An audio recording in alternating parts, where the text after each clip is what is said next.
false starts to begin the game for Mississippi State on the road here in Baton Rouge, where they're still buzzing after last week's win over then number 2. Hi, my name is Cole Tracy, originally from Camarillo, California.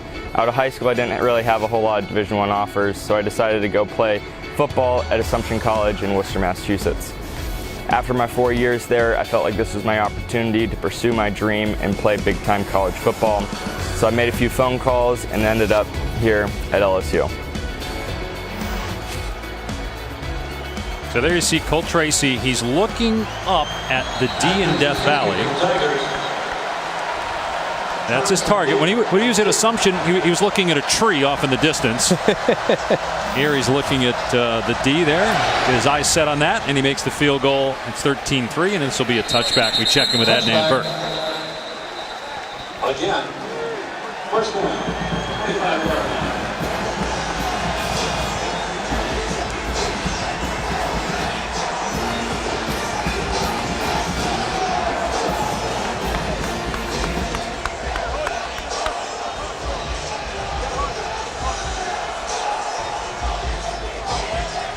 And so is Greg, because LeBron has a Dodger hat on. That's true. So Mac is locked in, but it will be rocking tonight. Watching what it was like in Vegas for a preseason game and seeing how many people turned out to watch LeBron James. Can't wait for tonight and the rest of the season. Here's a pitch to Kylan Hill on first down with running room. Past the 35 and banged out a play at the 42, a gain of 17. So look at teams with LeBron James compared to what they did the previous year. Now that first year, 04, that's his rookie year. Then he goes and joins Dwayne Wade and Chris Bosh with the Heat. They win 11 more games, lose to the Mavericks in 2011, and then with the Cavaliers in 2015 they win 20 more games. Lakers won 35 games last year. Very tough to even make the playoffs in the Western Conference. Fitzgerald keeps it here. Up to the 46, drags 3 Tigers. Gain of 4. Here's Tom. Hey guys, Coach Moorhead really felt like the responsibility was on him to do a better job to help Nick Fitzgerald. He said we've got to RPO them more, and we've got to make sure we move the pocket a little bit if we've got to throw the football. I can't just have him sitting back there and throwing the ball when he's not comfortable in the drop back game. Yeah, in the first half, he was 3 of 9 with 2 interceptions. He did rush for over 100 yards, though, Tom, in that opening half. Picked up 4 yards on that last carry. Going to throw it here. And it's a high percentage pass to the sideline to Farrod Green. He's just short of the line to gain, but he's in LSU territory for third down. And that's a nice high percentage completion for Nick Fitzgerald. So far, what Mississippi State's tried to do offensively, they're just trying to run it and pound it between the tackles. It's kind of up and down, some mixed results. They're going to have to get to the perimeter. That's the path of least resistance against a quality defense like this, and they did that in the first few plays of this second half.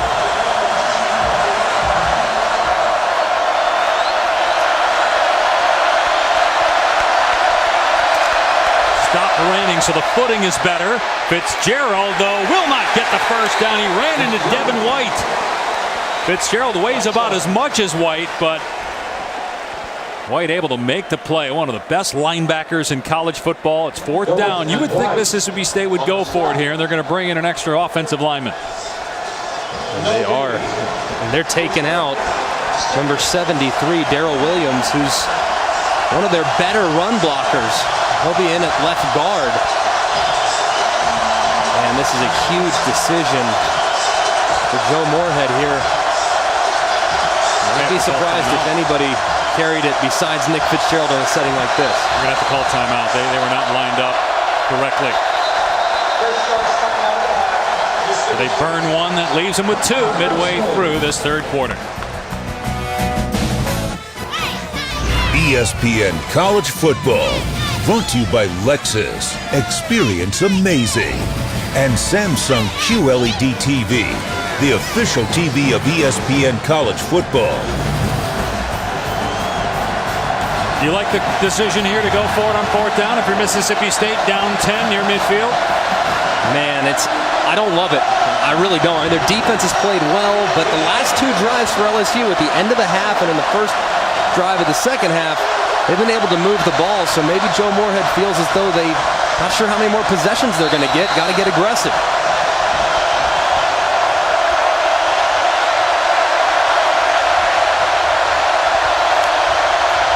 Low snap, handoff, Hill, got it.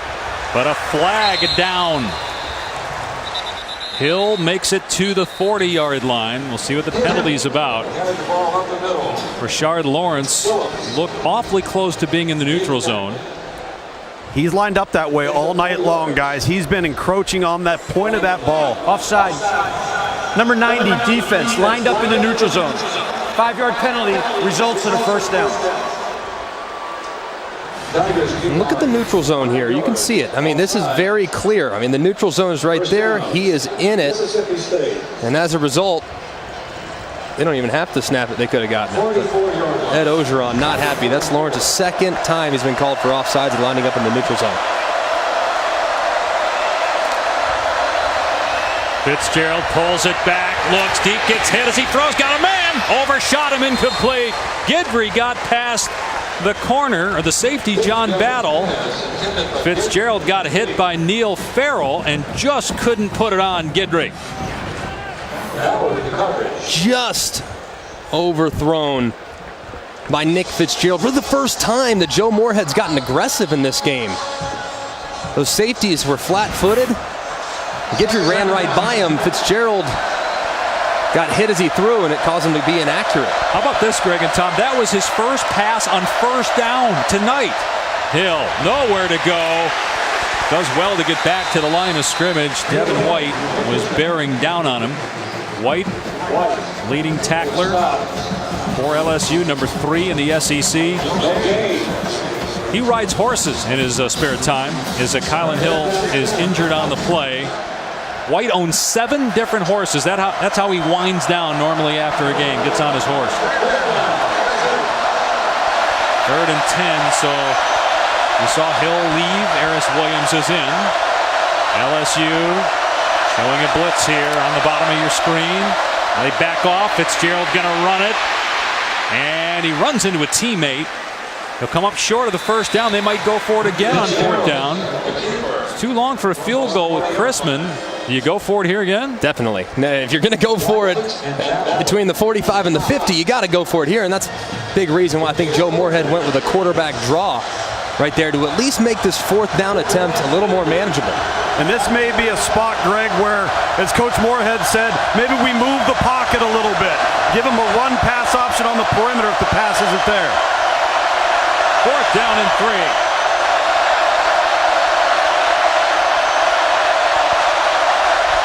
Or maybe they're trying to get, no, thought they might be trying for an offside. Fitzgerald in trouble.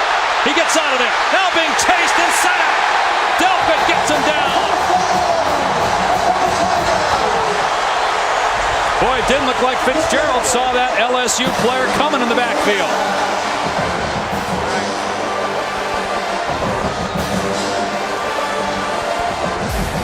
And Grant Delpit, one of the best playmakers in college football at the safety position, comes up huge on 4th down, bringing down Fitzgerald, and Joe Moorhead doesn't love it, but on the other sideline, is fired up.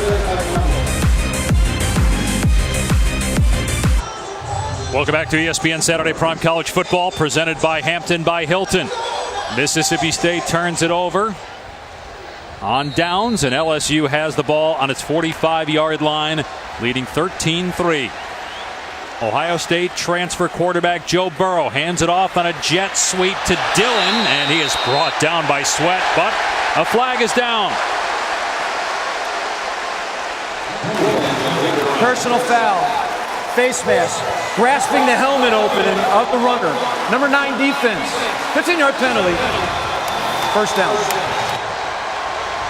You can see Sweat reaching. And it looks like he grabbed the face mask with his right hand.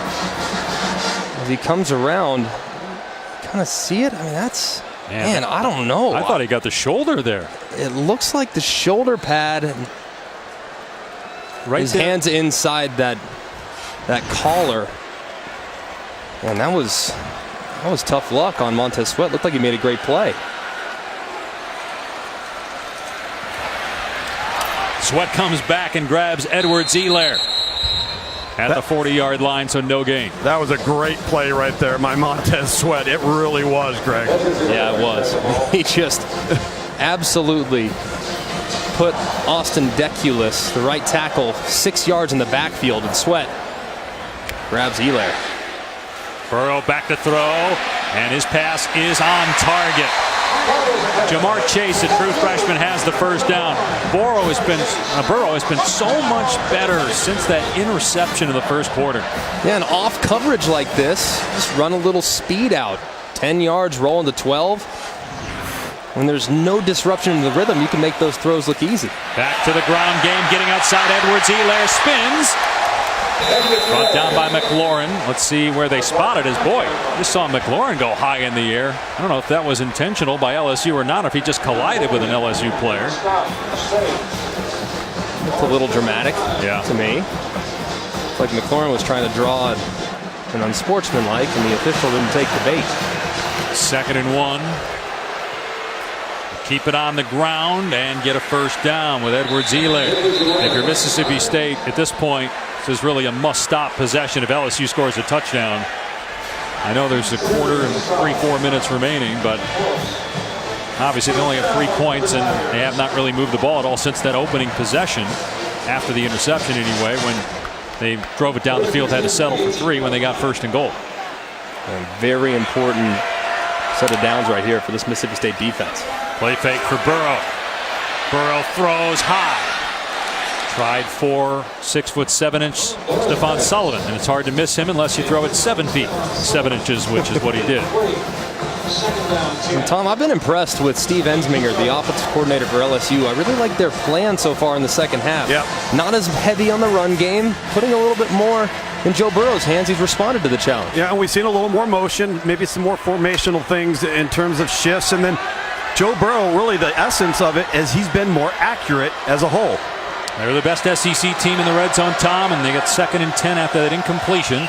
They'll run it here, Edwards-Helaire. He gets leveled. Big hit by Errol Thompson a couple of yards downfield. It puts LSU in 3rd and long. Last couple times down in the red zone in obvious passing situations, LSU's actually opted to run the football. They ran a quarterback draw with Joe Burrow at the end of the half. They ran the ball a little bit earlier, knowing that Cole Tracy is automatic. And knowing that this pass rush is very dangerous, they might opt to do it again, depending on how the formation looks defensively. It's a pistol formation here with the quarterback Burrow. And it is a quarterback run. Finding a running lane is Burrow. He got smacked, though, by Thompson and did not get the first down. It's 4th and 2, and LSU will bring on the kicking team. Yeah, smart play call by Steve Ensminger.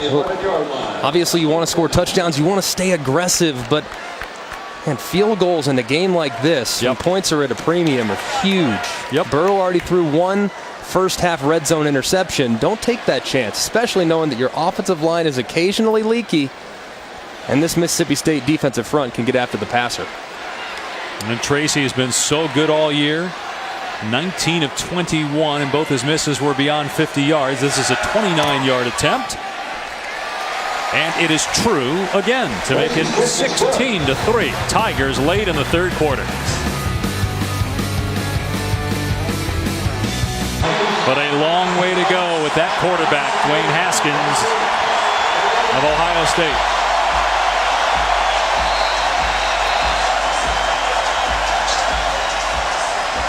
Death Valley looking to claim another victim.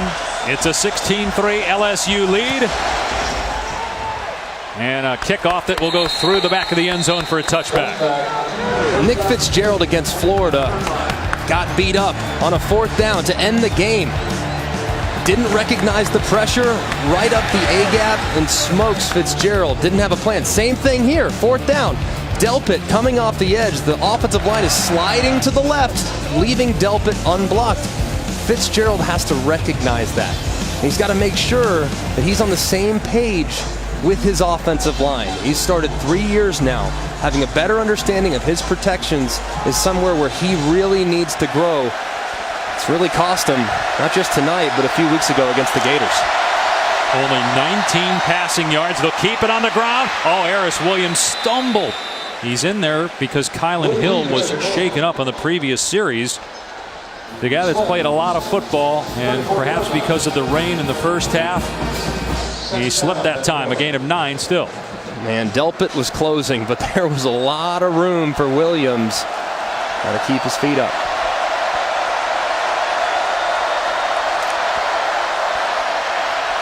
Fitzgerald keeps it here. Cut down, but he did get the first down. Greg, Delpit on the stop. Greg, I'm really impressed with LSU on defense. When you look at them pre-snap, they're essentially playing with 5 men in the box. This should tell Mississippi State we should be able to run the football. And the way they're walking guys down, whether it's Grant Delpit, whether it's John Battle, 26, late into the box, they've handled the pass coverage and the run game with an outnumbered box. And now we're inside 2 minutes to go in the third quarter. It's going to be a pass, and it's incomplete. Intended for Dedrick Thomas. They've been showing that as a run, and now a flag comes in. Really late flag by the line judge, but they were showing that as a run all day. That time Fitzgerald pulled it back, but I'm not sure why that flag was thrown so late on the sideline. It's a sideline warning. Sideline warning on the home team, LSU. That is their first and only of the game.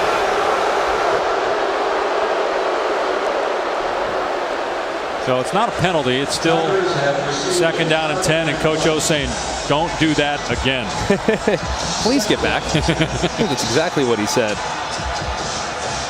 Coach O, very fiery man. It's really contagious when you watch the energy that he provides, not just on game day, but in practice too, man. He is all the way turned up every single time he's on the football field. Fitzgerald running on 2nd and 10, goes high in the air, breaks a tackle, and they finally get him down at the 45-yard line. Divinity couldn't bring him down. You see Kylan Hill, a very good player for Mississippi State, shaken up on the last series, so that's why Williams is in the game, and you're seeing Fitzgerald continue to run the football. Yeah, and he was grabbing that left hamstring a little bit as he was going to the sideline. It just looked very odd. Curious to see what prognosis is, but definitely a big loss for Mississippi State if he can't return. Williams only had 29 carries all season coming into this game because Hill was the feature back on 3rd and 2. Fitzgerald throws it, and it's dropped. Farrod Green couldn't hang on. So there's 16 minutes left in the game. You're in your own territory, and Joe Moorhead going to punt it here and trust his defense to get the ball back for his offense in a short time. Just amazing how little respect LSU is paying to the pass. If you look at their defensive formations, almost everybody is within 10 yards of the neutral zone, and there's 8, 9 guys in the box every snap. Checks Nader, angles it, and it checks up, and LSU will have it around the 27-yard line. Let's take a look back at our Buick Drive recap. The first couple minutes of the game. Consecutive false starts by Mississippi State. Then Nick Fitzgerald is picked off by Michael Divinity. He returns it inside the 5-yard line to the 3. And then LSU with the only touchdown of the game. It was Nick Brossette on 3rd down, getting it in from about a yard out. And now with the field goals by Cole Tracy, we're at 16-3 in the final minute of the third.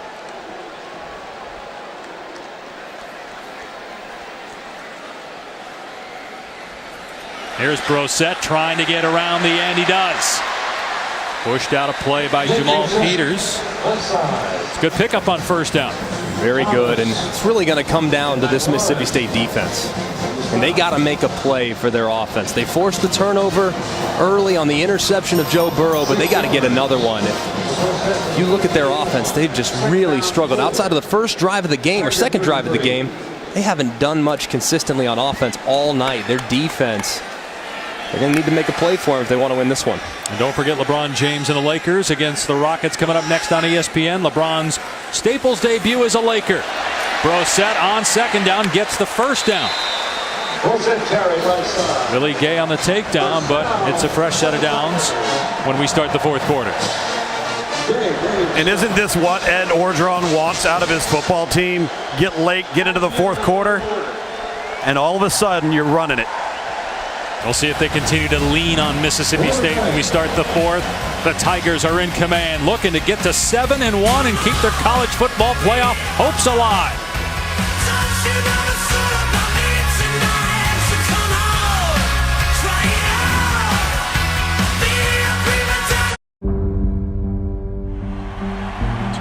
This city breeds stars and they breed winners, and I'm a winner.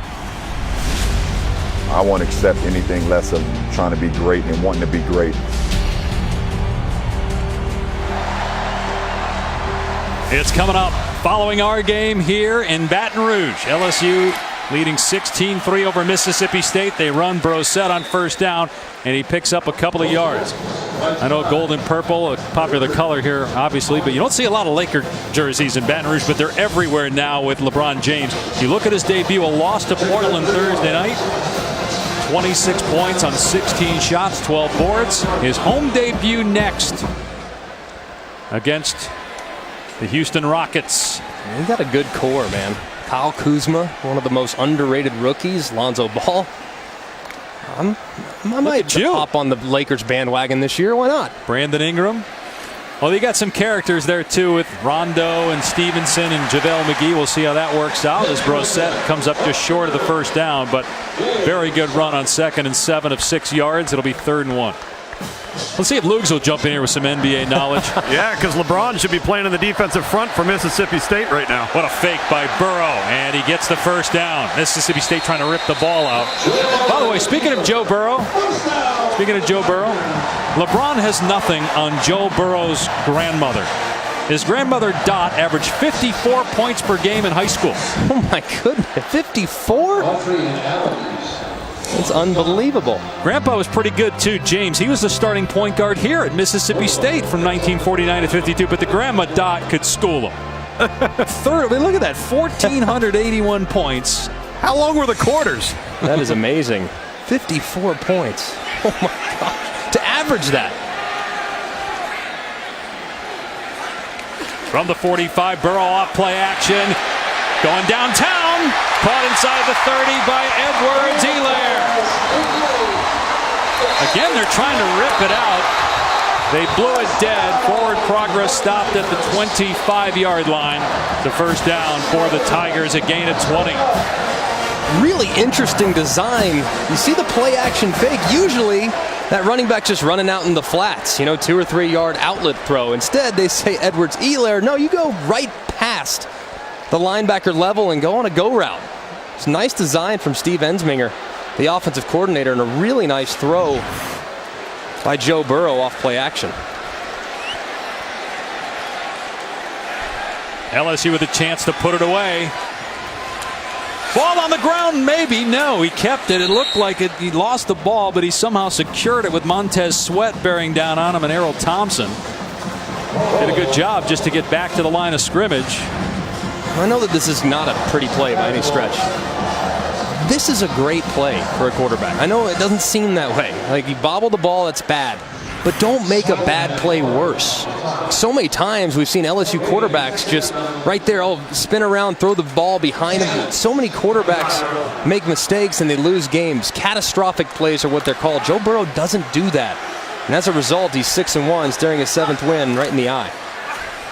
He'll run it here. And gets a couple. Willie Gay there first, so 3rd and long, but the clock is LSU's friend right now with Mississippi State's ineptitude in the passing game. So even if they get 3 more points, make it 19-3. See what they do on 3rd and 9. Well, this is all about running between the tackles and maintaining field position advantage. 2 things that Mississippi State has not been able to accomplish the entire game tonight. This is a heavy run formation. Just imagine maybe a little power inside to the right. They run it on 3rd and 9. And Brosette brought down at the 22-yard line. Now here comes Cole Tracy. So this is Cole Tracy pregame. I mean, this guy was kicking at a D2 school in Worcester, and now he's taking pictures with co-eds here in Baton Rouge. It's unbelievable, man. I mean, he's won a chance to kick at the highest level. This is it. He's done a terrific job. 3 for 3 tonight, 20 of 22 on the season. This one hugs the left upright and is good. The legend continues. Cole Tracy's parents loving it. He won the game against Auburn with a walk-off 42-yarder. He was 5 for 5 against Georgia last week. And he's perfect tonight, 4 of 4.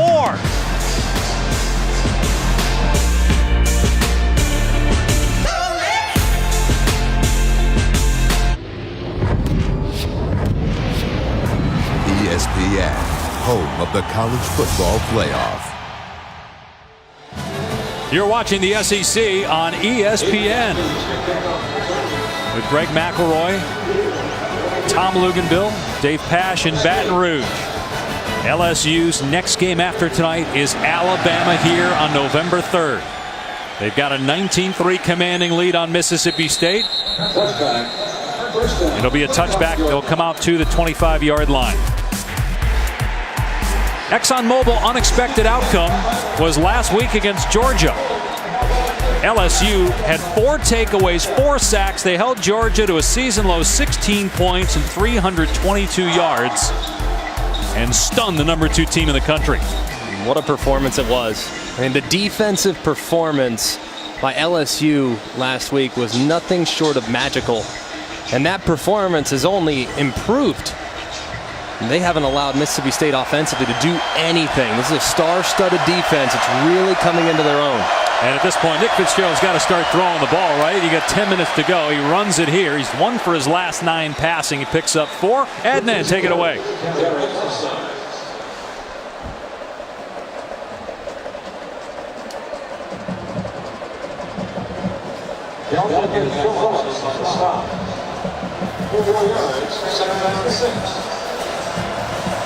By the way, if the folks in Pullman were trying to sell College Game Day on coming back, they did a heck of a job. What a scene, man. That was unbelievable. As good as that College Game Day is the best. We know that. But there's some episodes that just stand out. Today was one of those episodes. On 2nd and 6, Fitzgerald throws, juggled and incomplete. He tried to hit Mixon and Kerry Vincent with good coverage that time. 3rd down and 6. Pretty decent throw. I take that back. Not a good throw. No, way behind. I thought it was a little closer than that, but from that angle you could tell way off the mark. Very difficult for the wide receiver to turn his body as momentum's taking him to the right, to turn his body all the way back around and try to make that catch. And yet another obvious passing situation for Mississippi State when their quarterback is very cold through the air. Look at that. 1 for 12, and they're number 1 in the SEC coming into tonight. 3rd and 6. Fitzgerald leaving the pocket. Almost intercepted on the sideline. It's 4th down. And Mississippi State will punt the ball. 4th and 6. Boy, I don't know at this point. I know you're backed up, but it's 19-3. I mean, how many more possessions are you going to get? Defense is still your strength, so you have to punt it here. I mean, if you go for it here, maybe if it was 4th and 1, you think about it, but not in 4th and 6. Not with the way your quarterback's currently throwing it. But by the time you get the ball back, there might only be 4 minutes on the clock if LSU just runs it. Fair caught around the 29-yard line as Giles goes to the ground. LSU ball again when we come back.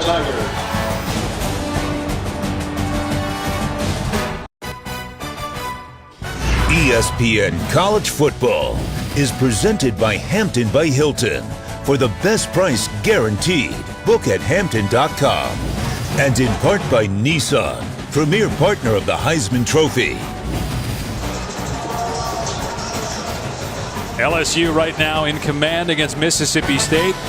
Next week, Saturday Night Football on ABC comes your way from Stillwater. Is Texas a playoff contender? The Longhorns taking on Oklahoma State, 8 Eastern ABC, as well as live on the ESPN app. Tigers on 1st down from their 29-yard line, going to keep it on the ground here with Edwards-Helaire. And and he's got the first down. All right, answer that question first, guys. Is Texas a playoff contender? I don't think so. I mean, right now, Sam Ehlinger a little beat up at quarterback. The Big 12 is a really difficult league, honestly, just right now with so many offenses that you're going to have to face. And Texas defense is solid, and that was a remarkable performance against Oklahoma. But, man, if that game was 2 minutes longer, Oklahoma probably wins it. Yeah, honestly. I'd say no as well. Yeah, they got good dudes. They're getting better, that's for sure, better. Tom. But Texas not quite back just yet in my eyes. LSU really wearing down Mississippi State. You wonder about Jeffrey Simmons and Montez Sweat. Been out there a lot of snaps. Simmons was banged up earlier. Here's Morrow, the tight end. And he does a good job staying in bounds. All right, what about LSU? The Tigers have Alabama. Are they good enough to stop the seemingly unstoppable Alabama offense and quarterback Tua Tagovailoa? They'll have 2 weeks to get ready for the Tide, who will come to Death Valley November 3rd. I'll tell you what, based on what I've seen, I don't know how you stop that group. I really don't. I mean, you look at the wide receivers, the matchup problems that those guys create. Irv Smith at tight end, Tua Tagovailoa's accuracy, the three-headed monster at running back. They will be by far the best defense that Alabama has faced to this point, though. This group for LSU is playing really competitive football. Edwards-Helaire again. He's going to lose yardage this time. It'll be 3rd down at about 8. You know, I think the concern, if you're looking at LSU as a potential playoff team, is are they built to play from behind? If they got 3 touchdowns down and they now all of a sudden got out of their comfort zone, are they dynamic and explosive enough on offense to play from behind? That would be my question with LSU. And they did a nice job coming from behind in a very difficult spot at Auburn, but Auburn's inept on offense against a team that can really expose you offensively and they can score a bunch of points. I mean, to beat Alabama right now, you got to score at least 50. Yeah, Joe Burrow. That's a scary thing to think about. Joe Burrow is going to have to go toe-to-toe with Tua, and you just wonder if LSU is capable of that. Burrow going to throw it short here on 3rd and 8 to Brissett, and he goes out of bounds and does not get the first down. At some point, if you're going to chase a championship or get to a playoff, your quarterback has to throw to win the game. It's going to happen at some point or another. Every quarterback faces that gauntlet, and Joe Burrow's done a really nice job. He really has. Really nice job, but is he the type of guy that, if needed, can throw it 30, 35 times and get the job done for you from behind like Tom alluded to? And what you just said right there, Greg, is exactly why Dabo Swinney went with Trevor Lawrence at quarterback at Clemson. Kelly Bryant, of course, transferred after that. Lawrence had a good day today. Clemson blew out NC State. And that punt goes out of bounds around the 1. Everything the last month is gone LSU's way. But as you guys said, and I agree, don't think it's enough to take down Alabama. But it's working today. Check out the ref cam. Right out of bounds at the 1.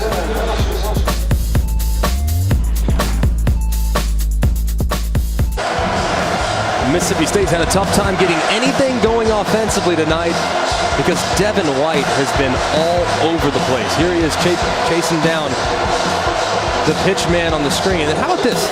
Right here. Getting that hand up on the RPO, recognizing that Nick Fitzgerald is going to throw it. You can check that out on our alternate angle Xfinity Skycam coverage of tonight's game, streaming live on ESPN3, on the ESPN app, and on Xfinity X1. Here's Harris Williams getting out of the end zone and getting to the 6-yard line. Gain of 5 on the play as Kylan Hill is not returned. Mississippi State is home to Texas A&M next Saturday night on ESPN. With a loss, the Bulldogs would be 1-3 in the SEC, 4-3 overall. And you got to wonder, guys, at what point, if you're Joe Moorhead, do you look at the backup quarterback, Keaton Thompson? I mean, they're running the ball here, down 16 points with 6 minutes to go. I know they're backed up, but doesn't that show a lack of trust in the quarterback? It does. And Nick Fitzgerald just hasn't progressed. I mean, he had a really nice game against Auburn, and Auburn's good defense. But at some point, you can't be so one-dimensional. The defense knows exactly what's coming every single time. And Keaton Thompson has done some really nice things. He's filled in spot duty, started the bowl game against Louisville, started the first game of the year. when Nick Fitzgerald was sidelined with the suspension. Might need to give him a look in this upcoming week if they can't get it going through the air. Fitzgerald going to throw it here. And he throws a pick. Intercepted by Fulton. As if on cue, Fitzgerald turns it over. Penalty flag down. But that's the third interception thrown by Fitzgerald in the game. And he now has more picks than touchdowns on the season. But let's see what happened. Might be coming back.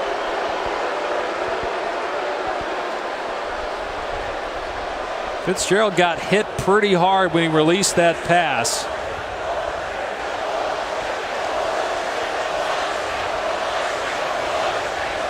Nick Fitzgerald took a big hit by Devin White as he released the football. That is close to targeting. It's very close to targeting, and that's a huge, huge penalty potentially, because that would force Devin White to miss the first half of the Bama game. Personal foul, targeting. Number 40 against the passer.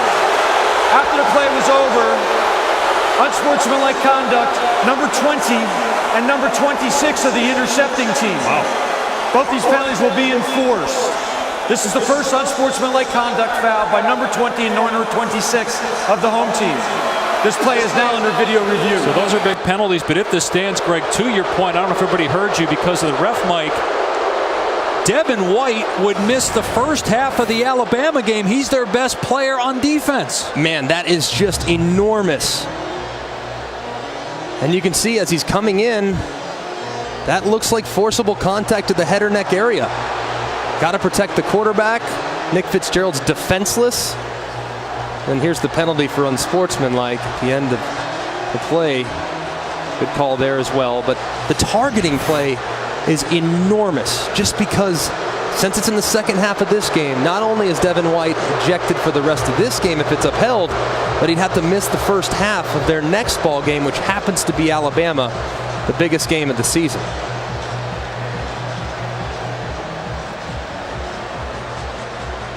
And this goes again to, well, let's see what replay official Al Ford saw and if this is upheld. After video review, the targeting is confirmed. Number 40 is disqualified for the remainder of the game. There will be a total of 45 yards worth of penalties enforced, 15 yards for the targeting, and 30 total yards for two unsportsmanlike conduct fouls on the intercepting team, number 20 and number 23. First down. I understand it's about player safety. He should be ejected from this game. But it's so unfair to take away a half of the next game. I don't like that when a guy is ejected in the second half for targeting, he's got to sit the first half of their next game. I think it's completely unfair to the student athlete. I really don't like it either. I understand what they're trying to do. Obviously, player safety is so important. Man, this is a massive penalty. I mean, a massive penalty for LSU's defense. Devin White is their heart and soul on the defense side of the football, and him not being available for the first half is... It changes your whole game plan, right? Huge blow. Absolutely it does. And I understand that they want it to be a deterrent, but it's hard enough having to coach this and then get your players to apply it and then be punished for the following game. It's mind-boggling to me. Yeah, I wish that there was like a targeting 1 or a targeting 2 or something like that, like they have for basketball. You and these NBA references, you're all over it. The flagrant 1, flagrant 2. What about a targeting 1, targeting 2? Yeah. Where when it's not egregious like that, you don't have to miss the first half of the next game. Still the correct call though, and a good job by the officials throwing it and reviewing it. Keaton Thompson is in the game at quarterback as he saw Fitzgerald leave. Harris Williams gets to the 38-yard line, so he comes back in the ball game. He was shaken up on that last play, it appeared. You know, Greg, we were talking about this on the last series, and I know Nick Fitzgerald's a senior, but Joe Moore and his staff are going to have to take a long look and have a big discussion about what's best for the football team overall. because when you know what's coming on every snap, it makes it very difficult to coach this football team. Imagine benching the all-time leader in SEC history in rushing yards by a quarterback. It may happen, though. Fitzgerald on 2nd and 5, steps up, throws deep, and a great play by Battle, intercepting Fitzgerald.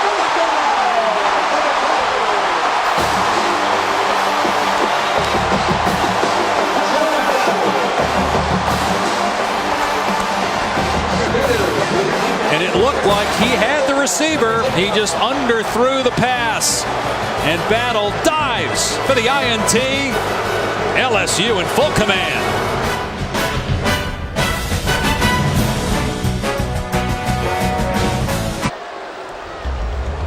You can stream college football all season long on ESPN Plus. Start your free trial today by downloading the ESPN app or visiting ESPNplus.com.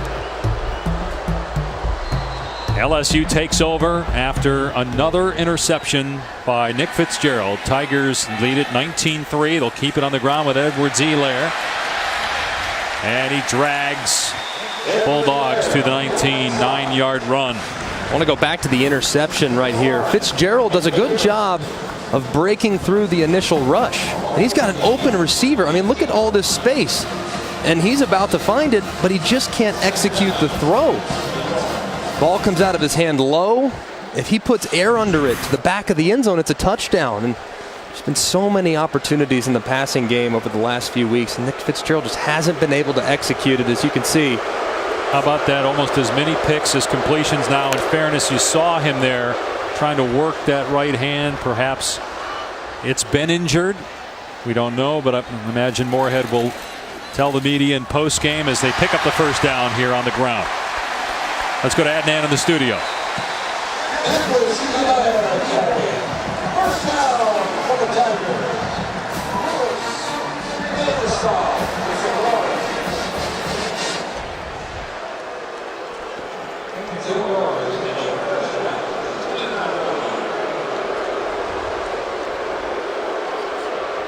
Yeah, can't wait for that, and neither can Laker Nation.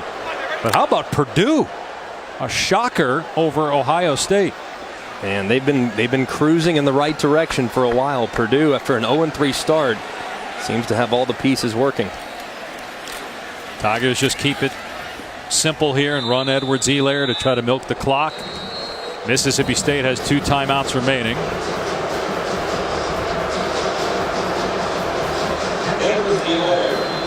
And they're going to use one here. That'll leave the Bulldogs with 1. Lakers and Rockets coming up in about 30 minutes here on ESPN. LeBron, the next Laker legend. Of course, Shaq played here at LSU and won 3 championships for the Lakers from 2000 to 2002. Imagine Shaq will be on hand to watch this along with other former Lakers and celebrities. Laker fans here in Baton Rouge, all the way in the southeast.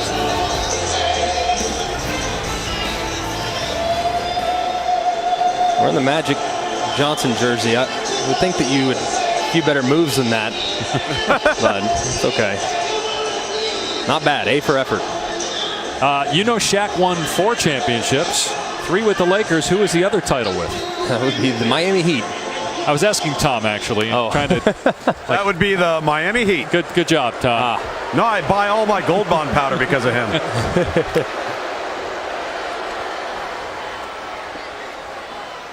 We'll save the rest of that story for off the air.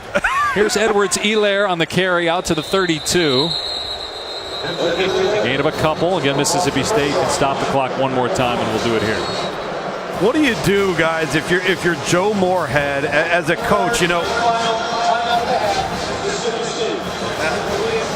you can go ahead, Tom. Continue. Yeah, you're almost coaching in fear of your quarterback, and if you don't win on 1st and 2nd down, you're hamstrung. What do you do as a play caller? And I played quarterback. Greg played quarterback. I've coached quarterbacks.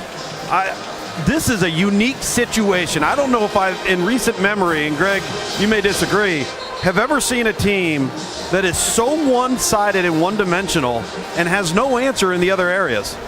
Yeah, I mean, down in this game from the beginning, never having a lead, and yet you are 3/4 running the football when it comes to your play count, or 2/3, whatever it may be. I mean, they have to figure out something. But what happened, guys? Because last year he could throw the ball, couldn't he? But not consistently. He's never been a consistent thrower, and his wide receivers too.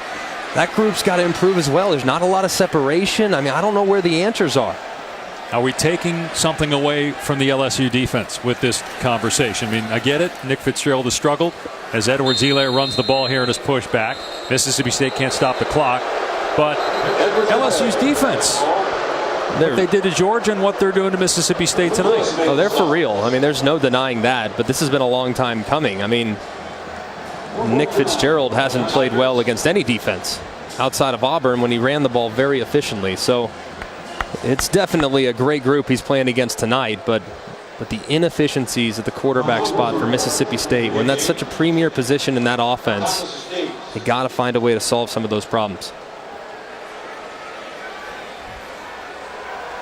We're going to take the game clock down and the play clock as well. Thomas lets it bounce, and again checks up. Mississippi State will have the ball around its 33-yard line. Now for a look at tonight's PlayStation Player Index. Cole Tracy 5 for 5 last week against Georgia, 4 for 4 tonight against Mississippi State. The Tigers would love for him to be in a position in 2 weeks against Alabama to be a factor. No doubt. I mean, he's been so steady, man. It's remarkable. We've never done a broadcast together, and we've been together for a few years now, where the player of the game is the kicker. And I don't want to make that a practice that we continue a whole lot, but Cole Tracy deserves it. It's almost a season-long accomplishment as his parents look on. They're proudly in the stands. You're off the Christmas card list, Craig. Again, he kicked in front of 1,200 at Assumption College, and he's kicking in front of 102,000. As Fitzgerald throws it deep, overshoots the receiver, incomplete. Sports Center with Scott Van Pelt finishes a great day of sports, starting in Pullman and ending with SVP. Post-game reaction from the Lakers and Rockets and the NBA after the buzzer. Kirk Herbstreit will join SVP to break down all the college football games, and Greg anxiously awaits the end of this game so he can go watch the end of Game 7 to see if the Dodgers can pull it out against the Brewers. Scott will have the highlights for you if you can't. I've been told that they have the lead. That's all I know.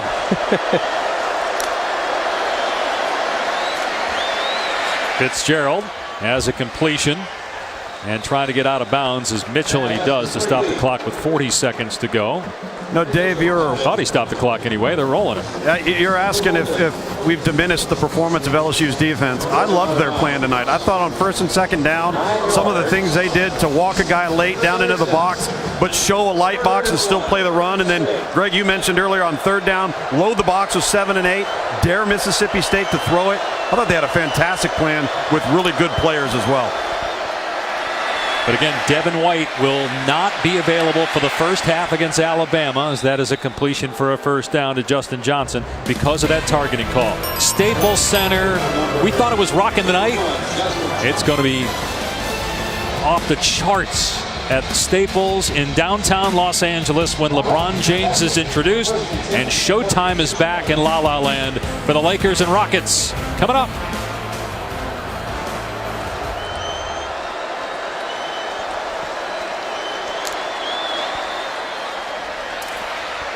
Fitzgerald with a long throw off the mark, incomplete.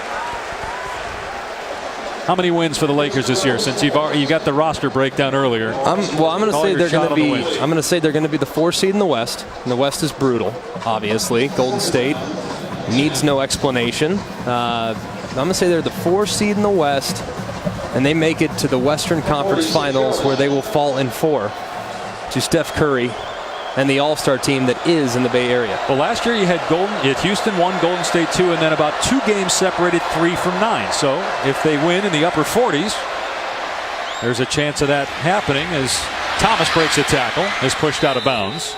And Golden State adds a top 10 player in the NBA and Boogie Cousins. Look at you. I mean, it's ridiculous. I like the NBA. I do. I really, really like the NBA. Question is, when is DeMarcus Cousins going to be ready? I know fans are saying as long as he's ready for the playoffs, that's all that matters. But Steve Kerr would love to have, and talking with Steve a couple weeks ago, he'd love to have time for Boogie to be integrated and get used to playing with the other All-Stars. Fitzgerald just dumps it off here. Gibson gets the first down. But Dave, why is Kawhi Leonard resting? Well, he was that was hurt. last year. He's been hurt. He's been hurt, so I understand. Second game of back-to-back early in the year. So he's resting tonight? Yes. Yeah. Oh, I know didn't know Toronto is Tom's pick to Catch come up, out of the Dave. East. No, I'm going Boston. Boston out of the East. Kyrie, Brad Stevens is an X factor as a coach. We're going Boston against Golden State for the championship.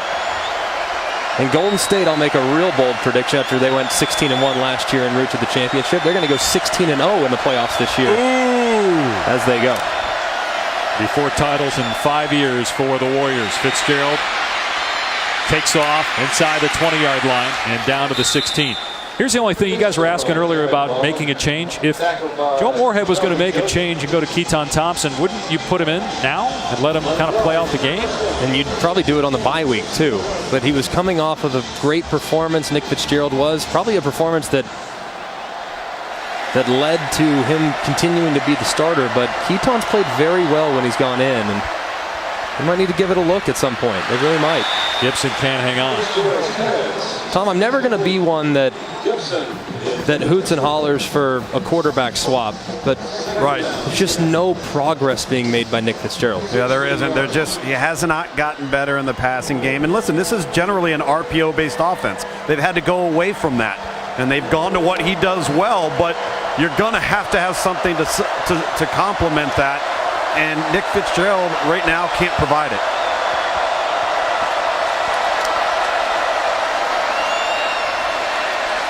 Fitzgerald, another interception. It's Delpit with a second.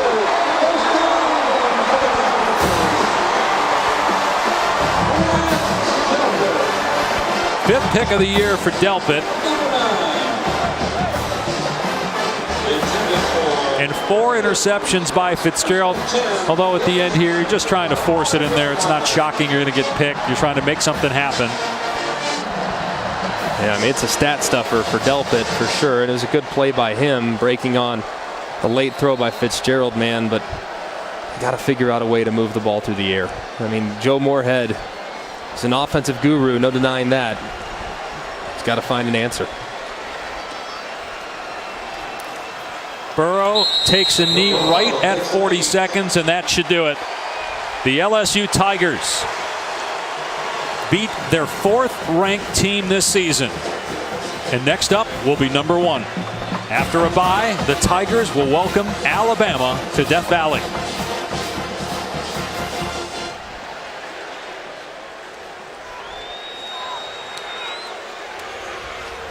LSU will go to 4-1 in conference play, 7-1 overall. And Joe Burrow threw an interception in the red zone in a tight game early on, but was really good after that. Deserves a lot of credit for where the Tigers are at this point of the season.